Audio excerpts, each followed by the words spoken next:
அனைவருக்கும் வணக்கம். பாரம்பரிய திருவள்ளுவர் குலவம்சம் பிரசன்ன ஜோதிடர் சுப மாரிமுத்து திருப்பூரிலிருந்து இந்த பதிவு உங்களுக்காக. ஐயா வணக்கங்க ஐயா.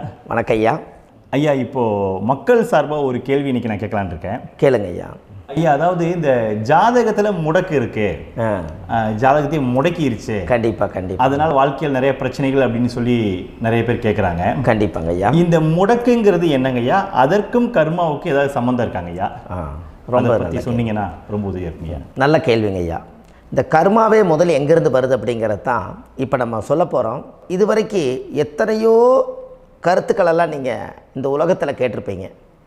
ஆனால் இந்த பதிவில் நீங்கள் பொறுமையோடு இந்த கருத்தை ஒரு இனிமையோடு நிதானமாக கேட்டிங்கன்னா உங்களுடைய ஊழ்வினை கர்மா எங்கிருந்து உருவாச்சு, இதனுடைய இந்த கர்மானால் நாம் என்ன கஷ்டப்படுறோம், நாம் இந்த பூமியில் பிறக்கிறதுக்கு என்ன வரம் வாங்கி வந்தோம், நம்ம பாவ புண்ணியமெல்லாம் ஜாதக கட்டத்தில் போய் எப்படி எடுக்கிறது, நம்மளுடைய தோஷம்னு சொல்கிறோமே அந்த தோஷம் எப்படி கிரியேட் ஆகுது, நம்ம இந்த பூமியில் பிறக்கும்போது கொண்டு வந்த கர்மாவா, இல்லை கடவுளே நம்மளுக்கு ஒரு தண்டனையாக கொடுத்த கர்மாவா, இல்லை நம்ம இந்த பூமிக்கு வந்ததுக்கு அப்புறம் செய்த கர்மாவா, இது எல்லாத்தையுமே நம்ம பொறுமையாக கேட்கணும்னா கண்டிப்பாக இந்த பதிவை நீங்கள் பொறுமையோடு கேளுங்க.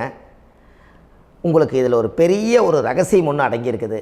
அந்த ரகசியத்தை தான் இன்றைக்கி இந்த உலகத்துக்கு அரங்கேற்றம் பண்ணுறேன். இந்த முடக்கு நம்ம ஐயா கேட்டதில் ஒரு அற்புதமான ஒரு விஷயம் என்ன அப்படின்னு கேட்டிங்கன்னா, முடக்குங்கிறது அந்த காலத்தில் பெரிய திறமையை கட்டி போட்டு வச்சுட்டா நம்மனால் அது இயங்க முடியுமாங்க? முடியாது இல்லைங்களா ஐயா? முடியாது. அப்போது அதே மாதிரி ஜாதக கட்டத்தில் நமக்கு வேண்டிய யோகத்தை கடவுளே நம்மளுக்கு நாம் செய்த பாவத்தினால அது முடக்கி வச்சிருச்சுன்னா அந்த பாவகத்தை அந்த ஜாதகர் அனுபவிக்க முடியுமா? அனுபவிக்க முடியாது. அப்போது அந்த அனுபவிக்க முடியாமல் வெளி உலகத்தில் போய் நம்ம தேடி போன பிறவியில் செய்த பாவத்தை இந்த பிறவியில் நீங்கள் தேடி கண்டுபிடிச்சி வாழ்க்கையில் நீங்கள் எப்போ மேலுக்கு வர்றது? அப்போது அந்த கர்மா 12 ராசி கட்டத்துக்குள்ள 27 நட்சத்திரத்தில் 9 கிரகங்களுக்குள்ள ஒரு பெரிய ஒரு ஆத்துமாத்துமான கர்மா, உங்கள் பூர்வ ஜென்ம கர்மா இதுக்குள்ளே எங்கேயோ ஒரு இடத்துல முடங்கியிருக்குது. இந்த முடக்க மட்டும் உங்கள் ஜாதகத்தில் நீங்கள் கண்டுபிடிச்சிட்டிங்கன்னா ஹைலைட்டாக வாழ்கிறதுக்கு, இந்த உலகத்தில் சுதந்திரமான வாழ்க்கை வாழ்கிறதுக்கு ஒரு மிகப்பெரிய பொக்கிஷம் உங்கள் ஜாதகத்துக்குள்ளேயே இருக்குது. அப்போது அந்த ஜாதகத்துக்குள்ளே நாம் போன பிறவியில் நம்ம கர்மா நாம் என்ன செய்திருப்போன்னு உங்களுக்குள்ளே பெரிய குழப்பம் இருக்கும். என்னங்க ஐயா, நீங்கள் என்ன கர்மா பண்ணிட்டு வந்தீங்க, நாம் போன பிறவியில் நம்ம யாரை ஒரு வதச்சோம், யாரை நம்ம மனசை புண்படுத்தினோம், நம்ம தாத்தாவுக்கு சோறு போட்டோமா, நம்ம பாட்டனுக்கு சோறு போட்டோமா, நம்ம முப்பாட்டனுக்கு சோறு போட்டோமா, நம்ம கொள்ளுப்பாட்டனுக்கு சோறு போட்டோமா, அப்போ நம்ம அப்பாவுக்கு நம்மளை பெற்றவருக்கு நம்ம சாப்பாடு கொடுத்தோமா, இவங்களுக்கெல்லாம் நம்ம சேவை பணிமடைகள் செஞ்சோமா, நம்மளுடைய உறவுகளுக்கெல்லாம் அரவணைச்சு போனோமா, நம்மளுடைய இந்த மாதிரி நாம் இரத்த சம்பந்த உறவுகளை இருந்து தான் இந்த உலகத்துக்கு நம்ம வெளியில் வந்திருப்போம். அப்போது வெளியில் நீங்கள் நிற்கிறீங்க, அப்படியே மேலே போய் பார்த்தீங்கன்னா ஒரு 7 தலைமுறையில் ஒவ்வொருத்தரும் செய்த கர்மாவெல்லாம் நம்ம பிளட்டு ரிலேட்டிவாக இப்போ நீங்கள் கரண்ட்டில் இருக்கிறவங்க கிட்ட தான் டெபாசிட் பண்ணியிருக்கோம். அப்போ இது தெரியாமல் நாம் ஜாதகத்துக்குள்ளே போய் தசாபுத்தி நல்லா தனுங்க இருக்குது, நான் ரொம்ப கஷ்டப்படுறேன், என் ஜாதகத்தில் போய் பார்த்தேன் எல்லா கிரகங்களும் நல்ல வலிமையாக இருக்குன்னு தான் சொன்னாங்க, ஆனால் இன்னும் என்னுடைய கடன் அடையலை, இன்னும் என்னோடய கர்ம தீர்ந்த மாதிரியே தெரியல, எனக்குள்ளே ஒரு தாட்டு என்னமோ நான் ஒரு பின்தங்கின வாழ்க்கையிலே வாழ்ந்துட்டுருக்கேன் அப்படின்னு நீங்கள் சொல்லும்போது, அப்போ இதையெல்லாம் தாண்டி ஒரு கர்மா உங்களுடைய ராசி கட்டத்துக்குள்ளே எங்கேயோ ஒரு பக்கத்தில் ரகசியமாக புதைஞ்சிருக்கு. அப்போது அந்த ரகசியமாக புதைஞ்சிக்கக்கூடிய அந்த முடக்கு தான் இன்றைக்கி இந்த உலகத்துக்குள்ளே நீங்கள் தெரிஞ்சுக்கக்கூடிய விஷயம். அப்போ அந்த முடக்குங்கிறது ஒன்று உண்மை. இந்த உலகத்துக்கு நம்மளை எல்லாத்துலேயும் நல்லா யோசிச்சு பாருங்கள். 12 ராசி கட்டம் இருக்குதுங்களா ஐயா? ஆமாங்க ஐயா. ஆனால் கிரகம் எத்தனை இருக்குதுங்க? 9 தான் இருக்குங்க ஐயா. ஆமாம், 12 ராசிக்கு 12 கட்டத்துக்கு 12 கிரகம் கொடுத்துருக்கலாமல்ல கடவுள். அப்போ ஏன் 3 கட்டத்தை மட்டும் எம்டி பண்ணி மீதி 9 கிரகத்தை வச்சுக்கிறாருன்னா, அப்போ நாம் செய்த 3 தலைமுறை கர்மாவுக்கு அது எந்த கட்டம் பிளாக் ஆகுதோ அந்த கட்டத்துக்குள்ளே ஏதோ ஒரு ரகசியம் இருக்கிறனால தானே எங்கேயோ ஒரு பக்கத்தில் நீங்கள் கண்டிப்பாக கர்மாவில் மாட்டுவீங்கிறது கடவுளே படைச்சு தானே இதை உருவாக்கியிருக்காரு. 12 ராசிக்கு 12 கட்டம் கொடுத்துருந்தா எங்கே நீங்கள் சுற்றி வந்தாலும் ஏதோ ஒரு வீட்டுக்குள்ளே போய் உட்காந்துக்கலாம். ஆனால் ஒரு வீடு சுத்தமாக இருக்குது, ஒரு வீட்டில் 4 கிரகம் இருக்குது, ஒரு வீட்டில் 3 கிரகம் இருக்குது, ஒரு வீட்டில் 5 கிரகம் இருக்குது, ஒரு 3 வீடு 4 வீடு காலியாக இருக்குது. அப்போ எங்கேயோ ஒரு ராசி கட்டத்துக்குள்ளேயே கடவுளுடைய கர்மா விளையாட்டு, அது ரகசிய விளையாட்டு தான். அப்போது இந்த இடத்துல தான் உங்கள் ஜாதகத்தில் முடக்கு இருக்குது. இந்த முடக்கை நீங்கள் எப்படியெல்லாம் அதை ஆராய்ச்சி பண்ணி கண்டுபிடிக்க முடியும் அப்படிங்கிற ஒரு விஷயத்தை தான் இன்றைக்கி நம்ம இந்த உலகத்துக்குள்ளே இதை நுழைக்க போகிறேன். இப்போ அப்பா செய்த பாவம்னு ஒன்று இருக்குமில்லங்க ஐயா, நம்ம அறியாத வயசில் தெரியாதில்ல, அப்பா செய்த பாவம்னு இருக்கும். அப்பாவுடைய சொத்து பிள்ளைக்குத்தானா, அப்பாவுடைய பாவம் பிள்ளைக்குத்தானே, என்னங்க ஐயா? சரி, அப்போ தாத்தா இருக்கிறாரு, தாத்தாவுடைய கர்மா உயிர் எங்கே எழுதி வைக்கிறாருங்க? அப்போது மகனை விட்டுறாரு. அப்போ தாத்தா மாதிரியே முகம் இருக்குது, தாத்தா மாதிரியே அவருடைய நடை உடை பாவனை இருக்குது, அவர் தாத்தாவுடைய ஜீனு தான் அப்படின்னு இவர் சொல்லும்போது, அப்போ தாத்தாவுடைய சொத்து பேரனுக்கு சொந்தம்னா தாத்தாவுடைய பாவம் எங்கே போகுங்க? Very good. அப்போ அப்போது இந்த கர்மா எப்படி டிரான்ஸ்ஃபர் ஆகுதுன்னு உங்களுக்கு தெரியுதா? அப்போ நீங்கள் போன பிறவியில் அந்த தாத்தாவுடைய பேரனை நீங்கள் பிறக்கிறதுக்கு கர்மம் உங்களை செயல்பட வச்சுருக்குது. அதனால் நீங்கள் தாத்தாங்கிறீங்க. அதனால் அந்த கௌரவமாக எங்கள் தாத்தா சம்பாரித்த சொத்து நான் தான் அனுபவிக்கணுங்கிற விதியை நீங்கள் உருவாக்கிறீங்க. அப்போது இந்த ஜாதகத்தில் அந்த ஊழ்வினை தோஷந்தான் ஏதோ ஒரு வழியில் உங்களை கர்மாவை செயல்படுத்துது. அதனால தான் இந்த ஜாதகத்தில் எந்த ஒரு முடக்கை எடுக்கிறதா இருந்தாலும் சூரியன் என்ற நட்சத்திரம் எதுவோ அந்த நட்சத்திரத்துக்கு எந்த வீடு முடக்காகுதோ அங்கே தான் உங்களுடைய கர்மா ஒளிஞ்சிருக்கும். இதுதான் உங்களுடைய பெரிய ஒரு பொக்கிஷமான ரகசியம். சரிங்க ஐயா, இப்போ இதில் நவகிரகங்கள் 9 இருக்கும்போது ஏன் சூரியனை மட்டும் நம்ம இதில் எடுத்துக்கணும்னு நீங்கள் சொல்கிறீங்க? நல்ல கேள்விங்க ஐயா. நீங்கள் கேட்டீங்க பார்த்தீங்களா, 9 நவகிரகம் இருக்கும்போது சூரியனை மட்டும், அந்த சூரியன் என்ற நட்சத்திரம் பிறக்கும்போது அந்த வீடு மட்டும் முடக்காகுன்னு நீங்கள் கேட்டீங்க இல்லையா? இதுதான் அற்புதமான கேள்வி. ஏன் அப்படின்னு கேட்டிங்கன்னா, சூரியன் அப்பாவோட உயிர் கரு போய் அம்மாவுடைய பனிக்கூடத்தில் கர்ப்பத்தில் வச்சு 10 மாதம் 300 நாள் சுமந்து நீங்கள் இந்த பூமிக்கு வெளியில் வரும்போது நீங்கள் என்ன பாவத்தை இவங்க விதைச்சாங்களோ அந்த கர்மாவை வாங்கிட்டு தான் நீங்கள் வெளியில் பிரசவமாகறீங்க. இதுதானே? அப்போ சூரியன் என்ற நட்சத்திரம், அந்த சூரியனுங்கிறது உயிர் கருவல்லவா, அப்பாவுடைய உயிரணுக்கள் அம்மாவுடைய கருவிக்குள்ளே போய் நாம் குழந்தை வடிவத்தில் இருந்து 300 நாள் பாவ உன்னித்த பதிவில் ஏட்டு எழுதி ஒரு ஜாதகத்தை கையில் கொடுத்து பிறந்த உடனே உங்களுக்கு ஒரு ஏட்டை பெரட்டி நீ இப்படித்தான் விதி, இனிமேல் இப்படித்தான் நீ வாழணும்னு சொல்லி உங்கள் கர்மாவை நீங்கள் கர்மாவோடு தானே வெளியில் பிறக்கிறீங்க. அப்போ சூரியன் என்ற நட்சத்திரம் தானே இந்த உலகத்துக்கு ஒரு பெரிய ஒரு மகத்துவம். இப்போ பாருங்கள், விடிய வரைக்கும் நம்ம முழிச்சிட்ருக்குறோம், காலையில் சூரிய உதயமானால் அவங்கவுங்க செயல்படுறோம். மீதி எல்லா கிரகங்களுக்குமே வெளிச்சத்தை கொடுக்கக்கூடிய சக்தி சூரியனுடைய பிம்ப ஒளிக்குத்தானே உண்டு, என்னங்க ஐயா? அதனால தான் மேசத்து உச்ச வீடுன்னு சொல்லி மேசத்தை உச்சம்னு சொல்லி சூரிய உச்சத்தை அங்கே தான் வச்சாங்க. அப்போது அந்த காலச்சக்கரத்துக்கு 5ஆம் இடம் பூர்வ புண்ணியஸ்தானத்தில் போய் சிம்மத்தில் கொண்டு போய் சூரியனை ஆட்சி வீடுன்னு வச்சாங்க. அப்போது சூரியனில் இருந்து தான் அந்த மையப்புள்ளி உருவாகுது.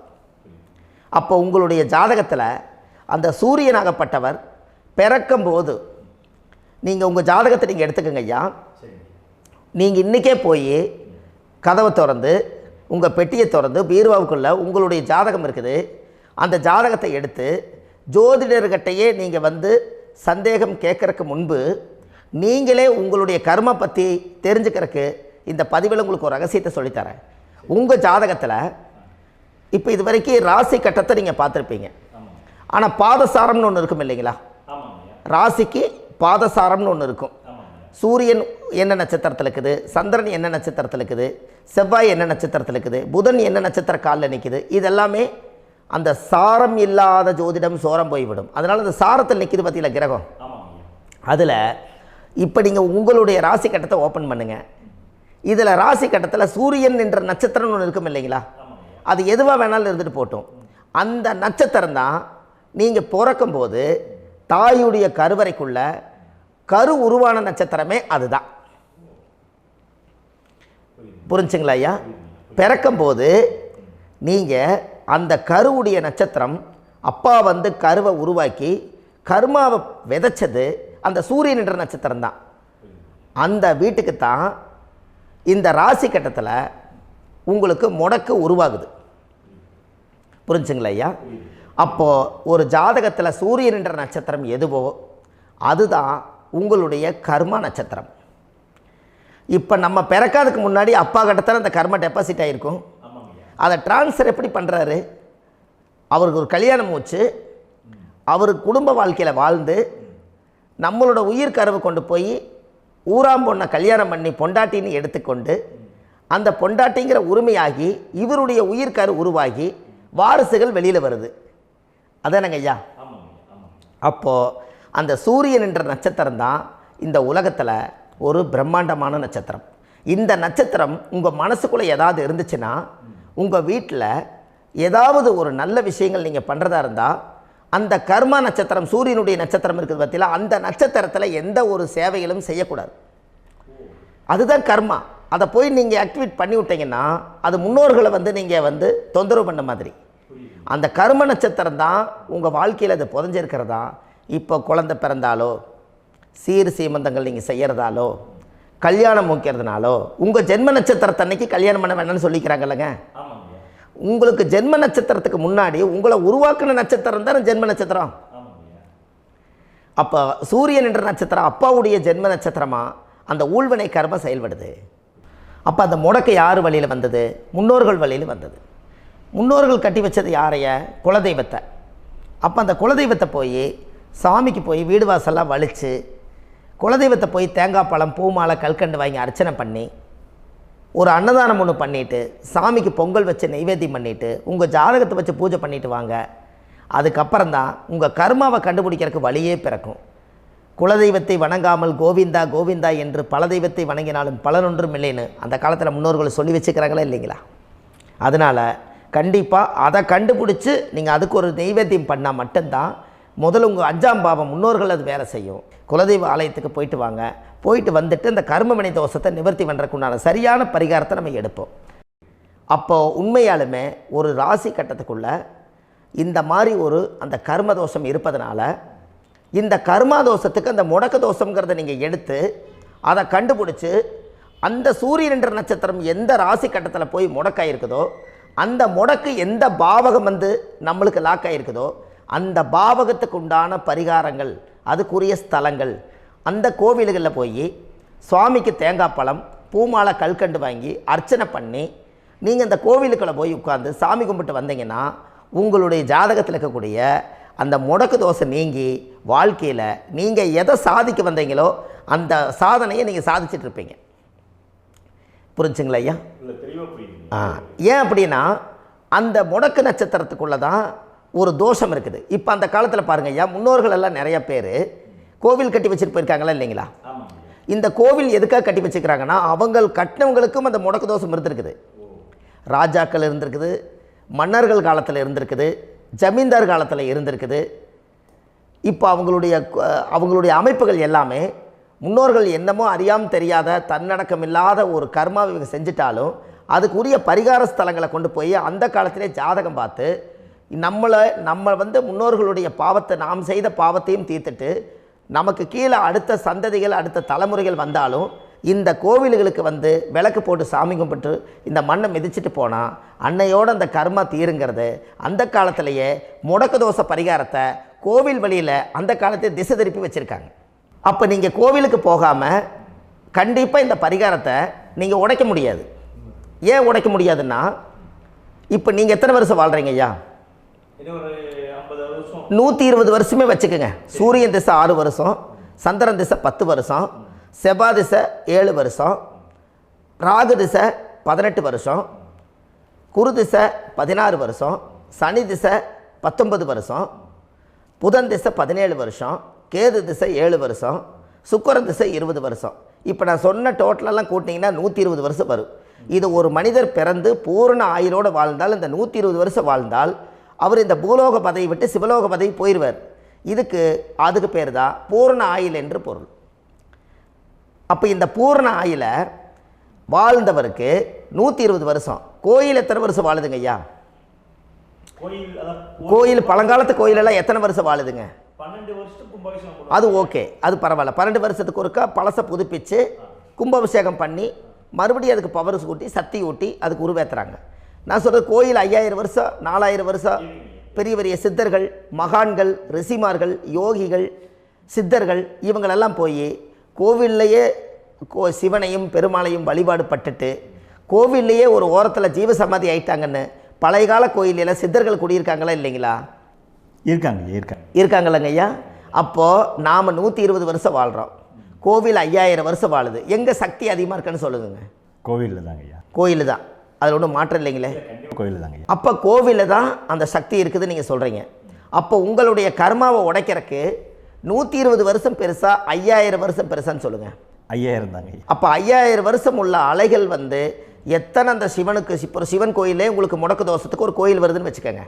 அந்த கோவிலில் எத்தனை முடக்குகளுக்கு உண்டான கோவில்கள், எத்தனை பழங்களை ஊற்றி சாமிக்கு அபிஷேகம் பண்ணியிருப்பாங்க, எத்தனை பால் கூட ஊற்றிருப்பாங்க, பன்னீர், தேன், இளநீ, மஞ்சள் நீர், திருமஞ்சனம், அபிஷேகம், பொங்கல், நைவேத்தியம் இத்தனையும் செஞ்சு அந்த சிவனை சிவனாக பார்த்து அந்த கருவறைக்குள்ள ஒரு கிராணங்கள் வரும்போதும் கூட பாதுகாப்பு பண்ணி வச்சு நல்ல சக்தியோடு அந்த கருவறையை புத்தியோடு அவங்க வேலை செஞ்சு அந்த காலத்தில் வச்சுருக்காங்களா இல்லைங்களா?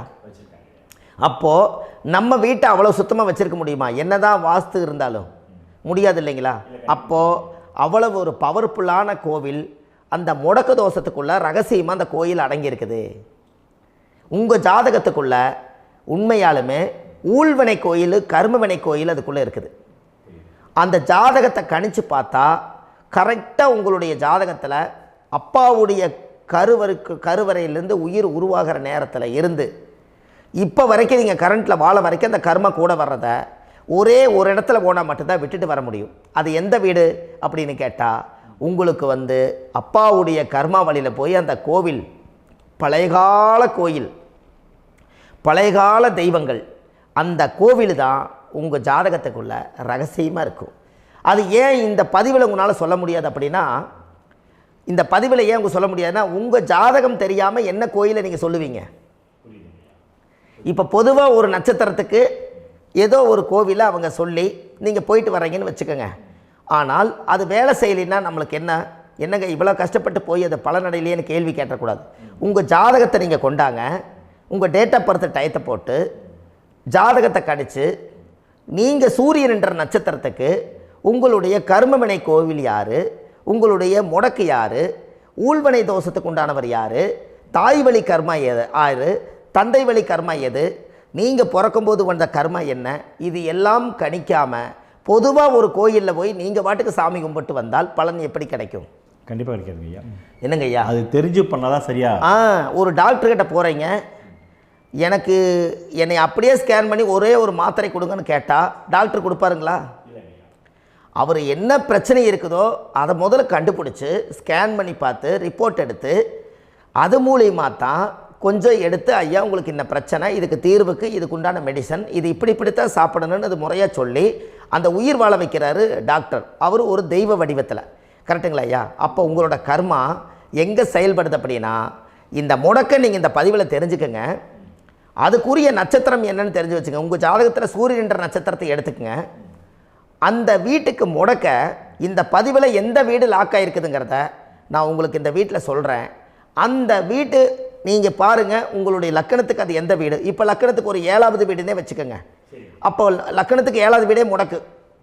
அப்படி ஒரு முடக்கு ஆகிப்போச்சுன்னா ஒரு ஜாதகத்தில் லக்கணம் தான் 1, 7ஆம் இடம்ங்கிறது மனைவி ஸ்தானம். ஒரு ஆணுடைய ஜாதகத்துக்கு 7ஆம் இடம் தான் மனைவி.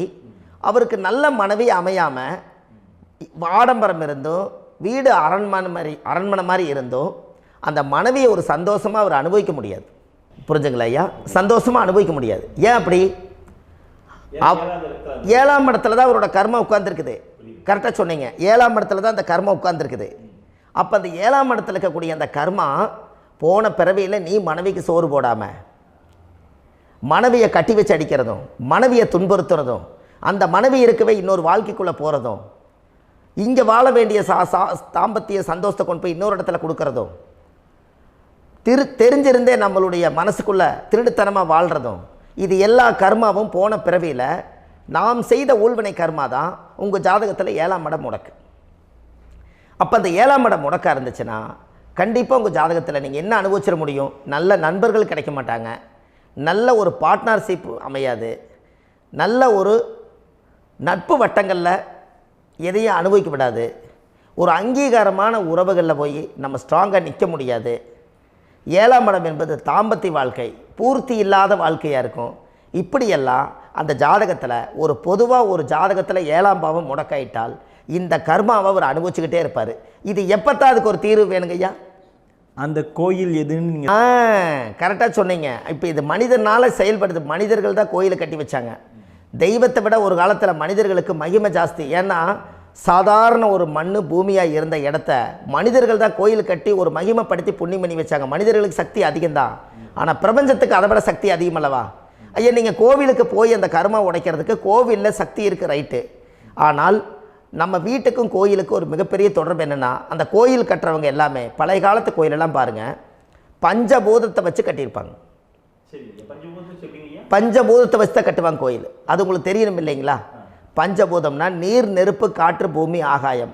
இந்த பஞ்சபூதத்தினுடைய சக்திகள் எல்லாம் ஒரே நேர்கோட்டுக்கு என்னைக்கு வருதோ அன்னைக்கு தான் அந்த கோவிலுடைய பாலக்கால் போட்டு 1000-2000 வருஷம் நிலச்சி நிற்கிறது. காரணம், இந்த பிரபஞ்சத்தில் பஞ்சபூதம் எப்படி நிலச்சி நிற்குதோ அதுபோல் 5000 வருஷம் நிற்கிறதுக்கு அந்த பஞ்சபூத சக்தி வச்சு தான் சாமி சிலையை பிரதிஷ்டை பண்ணி வச்சுருப்பாங்க. அதனால தான் இந்த கோயில்கள் எல்லாம் 5000 வருஷமாயும் எத்தனையோ கிராணங்களை எல்லாம் தப்பிச்சிருக்கிறதுக்கு காரணம்.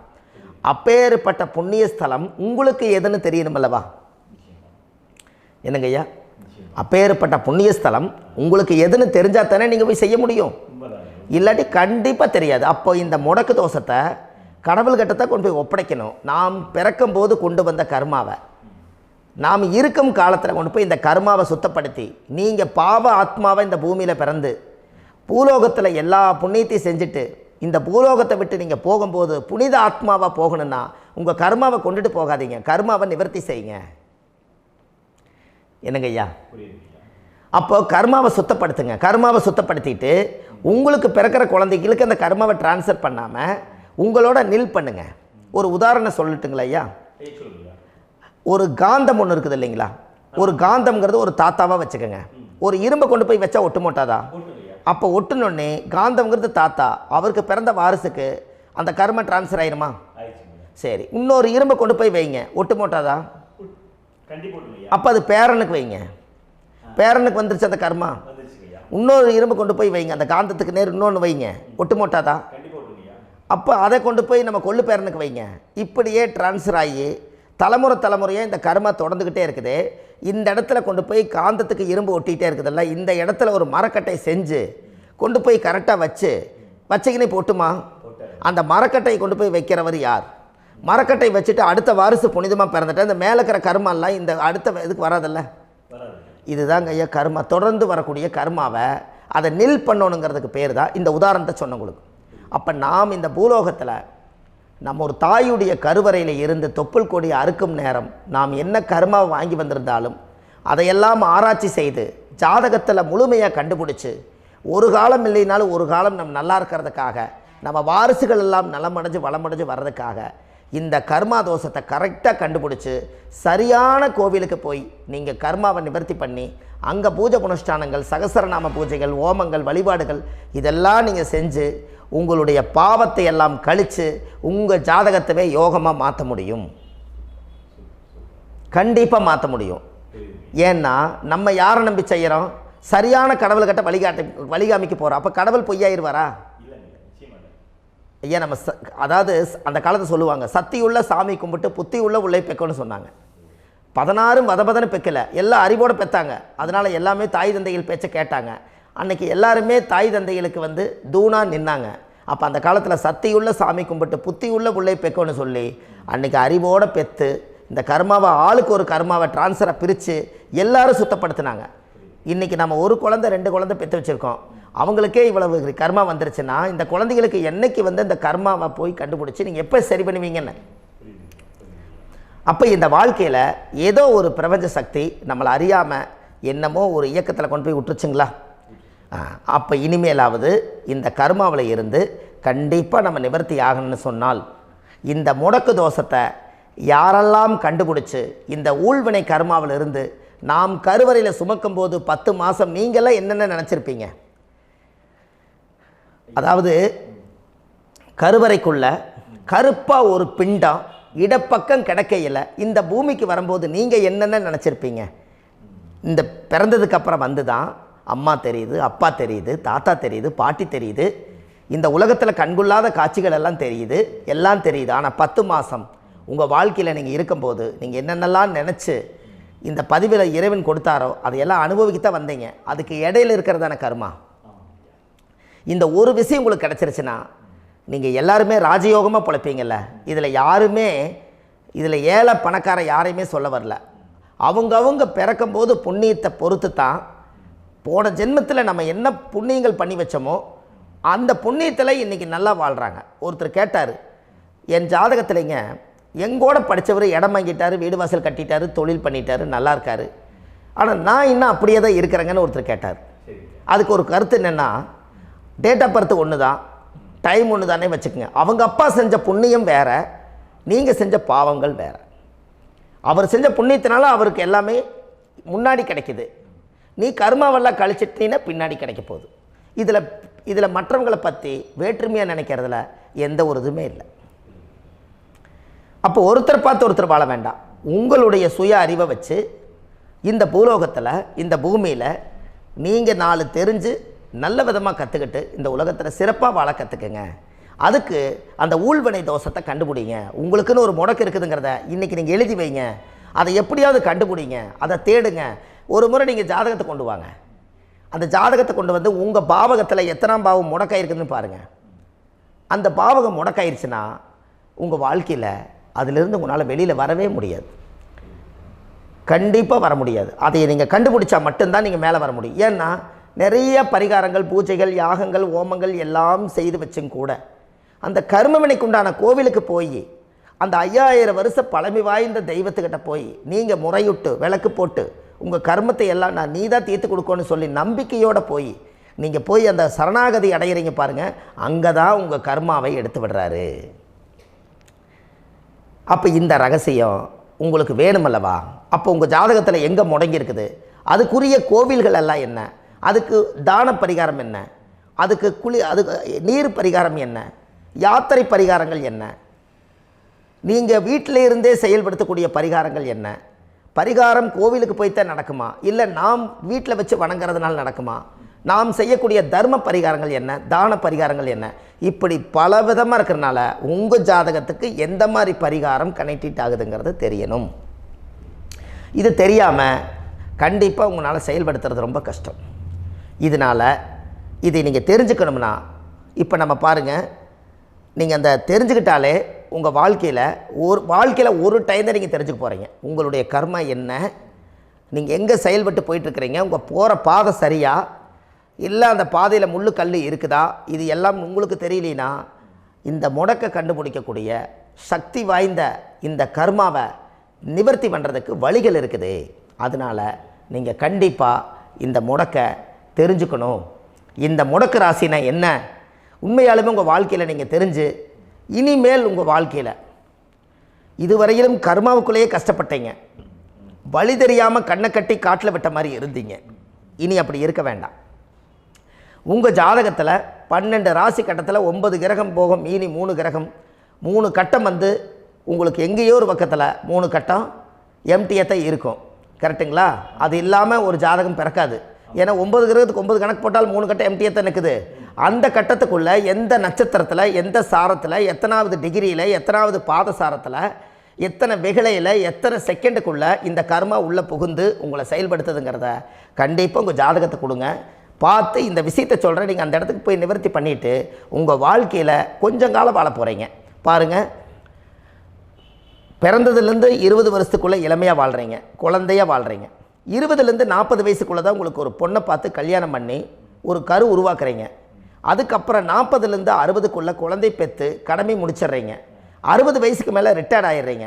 இந்த 20க்கும் 60க்கும் இல்லாத 20லேருந்து இந்த 40 வயசுக்குள்ளே உங்களோட தேடல் என்னவோ அது வாழ வேண்டிய சுகபோகமான வாழ்க்கை எல்லாமே அந்த 40க்குள்ளே தான் இருக்குது. இந்த 40க்குள்ளே இருக்கக்கூடிய வாழ்க்கையை இந்த கர்மா தெரியாமல் காலத்தை வீணாக்க வேண்டாம். வாழ வேண்டிய வயசில் நீங்கள் வாழணும். அதுக்குரிய கர்மாவை நீங்கள் சுத்தப்படுத்துங்க. எப்படியெல்லாம் நீங்கள் சந்தோஷமாக வாழ்கிறீங்கன்னு எனக்கு ஒரு தகவல் கொடுங்க. வேறு லெவலில் நீங்கள் இருப்பீங்க. கண்டிப்பாக இந்த பதிவில் உங்களுக்கு நான் இந்த விஷயத்தை கொடுக்க போகிறேன். இந்த முடக்கு நட்சத்திரங்கள் என்ன அப்படிங்கிறத இந்த பதிவில் நீங்கள் ஒரு நோட் ஒன்று எடுத்துக்கோங்க, குறித்து வச்சுக்கோங்க. இதில் இருந்து அவங்கவுங்களுக்கு முடக்கு நட்சத்திரம் என்னங்கிறத இந்த பதிவில் நான் உங்களுக்கு கொடுக்குறேன். இந்த வீடு தான் அது முடக்குங்கிறத சொல்கிறேன். இதையெல்லாம் நீங்கள் தெரிஞ்சு உங்கள் ஜாதகத்தவே நீங்கள் முடக்கு எடுத்து கண்டிப்பாக உங்கள் வாழ்க்கையில் நீங்கள் நல்லா இருப்பீங்க. அதுக்கு ஒரு நோட் எடுத்து வச்சுக்கோங்க. இது வரைக்கும் கர்மாவை பற்றி நம்ம பேசினோம். உங்கள் ஜாதகத்தில் சூரியன் என்ற நட்சத்திரத்துக்கு தான் முடக்குன்னு சொன்னீங்களே, எந்த வீடுங்கிற ரகசியத்தை இன்றைக்கி நம்ம எல்லோரும் தெரிஞ்சுக்கலாமா? இத்தனை காலமாக நீங்கள் தெரிஞ்சுக்காத ஒரு ரகசியத்தை இன்றைக்கி உங்கள் ஜாதக கட்டத்தில் நீங்களே முடக்க கண்டுபிடிச்சி அதுக்குண்டான பலனை தேட போகிறீங்க. அந்த தேடல் தான் உங்களை கொண்டு போய் உட்கார வைக்க போகுது. ஒரு உதாரணம், உங்கள் ஜாதகத்தில் பாதசாரம் இருக்குது அல்லவா? அந்த பாதசாரத்தில் சூரியன் என்ற நட்சத்திரம், சூரியன் நின்ற நட்சத்திரம் பாதசாரத்தில் கரெக்டாக எடுங்க. சூரியன் என்ற நட்சத்திரம் சுவாதி நட்சத்திரமாக இருந்தால் உங்களுக்கு முடக்கு கும்பந்தான். கும்பராசி தான் உங்களுக்கு முடக்கு. அந்த கும்பத்தில் யார் இருக்கா? சனி இருக்கார். சனியோட வீடு காலச்சக்கரத்துக்கு அது 11 மூத்தவருடைய வீடு. அது ஜாதகத்தில் வந்து பாருங்கள், உங்கள் லக்கணத்துக்கு அது எத்தனாம் பாவகமோ அத்தனாம் பாவகம் அது முடங்கிடும். அந்த பாவகத்தை நீங்கள் என்றைக்கு உடைக்கிறீங்களோ அன்றைக்கி அந்த கர்மம் உங்களை விட்டு ரிலீஸ் ஆயிரும். கண்டிப்பாக அந்த சூரியன் என்ற நட்சத்திரம் தான் உங்களோட ஜாதகத்தில் அது சுவாதி நட்சத்திரம். அந்த சுவாதி நட்சத்திரத்துக்கு கும்பராசி தான் முடக்கு வீடு வரும். அப்போ இத்தனை காலம் கிளம்பிச்சு இப்போ தான் நீங்கள் இந்த முடக்கை கண்டுபிடிச்சிருக்கீங்க. அப்போது இந்த முடக்கு தோஷத்தில் இருந்து நீங்கள் ரிலீஸ் ஆகிட்டிங்கன்னா உங்கள் வாழ்க்கை ரொம்ப பிரமாதமாக இருக்குமே. சுவாதி நட்சத்திரத்தை இது வரைக்கும் நீங்கள் கேட்டுட்டு இருந்தீங்க. அடுத்த பதிவில் விசாக நட்சத்திரத்தை பற்றி நம்ம இது வீடியோவில் பார்க்க போகிறோம். நம்ம ஆன்லைன்லேயே ஜாதகம் பார்க்குறோம். உங்கள் date of birth time place கொடுத்தீங்கன்னா போதும், உங்களுக்கு ஜாதகத்தை கணிச்சு ஃபோன்லேயே உங்களுக்கு கர்ம ராசி கண்டுபிடிச்சி உங்களுக்கு உண்டான கர்ம பரிகாரத்தை சொல்லி உங்கள் வாழ்க்கையில் ஒரு வெளிச்சத்தை கொண்டு வர்றதுக்கு என்றைக்கும் உங்களுக்கு உறுதுணையாக இருப்பேன். நீங்கள் கண்டிப்பாக இந்த பதிவுகள் எல்லாம் இது உங்களுக்காகத்தான். இது அதிகாலை நேரத்தில் பிரம்ம முகூர்த்தத்தில் இந்த பதிவை உங்களுக்கு முழுமையாக சமர்ப்பணம் பண்ணுறேன். இதை கற்று இதை வழி நடத்தி இதைய எப்படியெல்லாம் இந்த முடக்கை கண்டுபிடிச்சி இப்படியெல்லாம் பேச வச்சு அழகு பார்க்க நம்ம முன்னோர்களுடைய ஆசீர்வாதமும் இந்த முடக்கை கண்டுபிடிச்ச குருமார்களும் அவங்களுடைய குடும்ப பாரம்பரிய வம்சாவளிகளும் எல்லாருமே நல்லா இருக்கணும். அதுக்காக இந்த நேரத்தில் நான் வந்து அடியேன் சுப மாரிமுத்தாக இருந்து திருப்பூர்லேருந்து இந்த பதிவை உங்களுக்கு நான் கொடுக்குறேன். கண்டிப்பாக இந்த முடக்கு கோயிலுக்கு இந்த முடக்கு தோஷத்துக்கு உண்மையான பரிகாரங்கள், எளிமையான பரிகாரங்கள் நீங்களே வாழ்க்கையில் செஞ்சு ஆதிகால பரிகாரங்கள் உங்கள் மனசுக்குள்ளே இருக்குது. அதை செயல்படுத்தினா மட்டும் போதும், வாழ்க்கை எங்கேயோ போயிடும். கண்டிப்பாக ஒரு முறை உங்கள் ஜாதகத்தை அனுப்பி வைங்க, உங்களுக்கு நான் பார்த்து பலன் சொல்கிறேன். இன்றைக்கி நான் கொடுத்த பதிவுகள் எல்லாம் உங்களுக்கு ரொம்ப பயனுள்ளதாக இருந்திருக்கும். உங்களுக்கு இது வரைக்கும் எத்தனையோ கர்ம வினைகளை பற்றி தெரியாமல் இருந்திருப்பீங்க. இந்த பதிவில் நிறைய கேட்டு தெரிஞ்சுக்கிட்டீங்க. இதெல்லாம் வாழ்க்கையில் ரொம்ப முக்கியமான பரிகாரங்கள், எளிமையான பரிகாரங்கள். நேராக நீங்கள் கடவுளைத்தான் கெட்டியாக பிடிக்க போகிறீங்க. அந்த பரிகாரங்கள் எல்லாம் செஞ்சு அதிகாரமாக வாழ்ந்து இந்த பூலோகத்தில் நல்ல சிறப்பாக வாழ்கிறதுக்கு இந்த பரிகாரம் உங்களுக்கு ரொம்ப யூஸ்ஃபுல்லாக இருக்கும். கண்டிப்பாக இந்த பதிவை செய்யுங்க. நம்ம பாரம்பரிய திருவள்ளுவர் குல வம்சம் பிரசன்ன ஜோதிடர் சுப மாரிமுத்து, திருப்பூரில் இருக்கேன். 30 ஆண்டு காலமாக நம்ம ஜோதிடம் பார்த்து கொண்டு இருக்கிறோம். இவ்வளவு காலமாக எத்தனையோ ஆயிரக்கணக்கான மக்களுக்கு நம்ம ஜோதிடம் பார்த்து வழிகாட்டி நிறையா மக்களுக்கு நிறைய சேவைகள் செஞ்சுருக்கேன். நிறைய கோயில் கட்டி வச்சுருக்கேன், கும்பாபிஷேகங்கள் பண்ணி வச்சுருக்கேன், அன்னதானங்கள் நிறையா பண்ணி வச்சுருக்கேன், புண்ணிய யாத்திரைகள் நிறைய போய் வந்திருக்கேன். மக்களுக்காகவே நான் உங்களுக்கு உழைக்க தயாராக இருக்கேன். இந்த ஜோதிடம் வந்து என்னுடைய ஒரு பாரம்பரியமாக என்னுடைய அப்பா தாத்தா முன்னோர்கள் இதெல்லாம் எங்களுடைய குலத்தொழில் இது. அதனால் நாங்கள் பாரம்பரியமாக திருவள்ளுவர் குல வம்சம். வள்ளுவர் வாக்குன்னு யூடியூப் சேனலில் போனீங்கன்னா 1000 பரிகாரங்கள் கொடுத்துருக்கேன். அதுவும் உங்களுக்கு ரொம்ப யூஸ்ஃபுல்லாக இருக்கும். வள்ளுவர் வாக்கு அப்படின்னு போடுங்க, அப்படி இல்லைன்னா சுப மாரிமுத்துன்னு போடுங்க. இதில் பரிகாரங்கள் நிறையா கொடுத்துருப்பேன். கண்டிப்பாக இதெல்லாம் நீங்கள் சந்தித்து நீங்கள் ஒரு சப்ஸ்கிரைப் பண்ணி வச்சுக்கோங்க. நான் போடக்கூடிய பதிவுகள் எல்லாமே உங்களுக்கு நோட்டிஃபிகேஷனை வந்துடும். அதனால் நீங்கள் ஒரு சப்ஸ்கிரைப் பண்ணி வச்சுக்கோங்க. தினமும் ஒரு தகவல் உங்களுக்கு கொடுத்துக்கிட்டே இருக்கேன். இதெல்லாமே உங்களுக்கு ஒரு பெரிய சந்தோஷமான நிகழ்ச்சிகள். என்றைக்கும் உங்களோட நான் வாழ்கிறேன். உங்களுடைய குடும்பத்தில் நான் ஒருத்தராக இருந்து குடும்ப ஜோதிடராக நான் இருப்பேன். கண்டிப்பாக ஆயுளுள்ள வரைக்கும் உங்களுக்காக இந்த ஜோதிடத்துக்கு உழைச்சி உங்கள் குடும்பத்தில் ஒருத்தராக நான் வந்து ஒரு ரத்த உறவில் நான் வந்து இந்த பூர்வ ஜென்மத்தில் உங்களுக்கு நான் கடமைப்பட்டிருக்கேன். கண்டிப்பாக அடுத்த பதிவில் உங்களை நான் சந்திக்கிறேன். வாழ்வது ஒரு முறை, வாழ்த்தட்டும் தலைமுறை. நன்றி, வணக்கம்.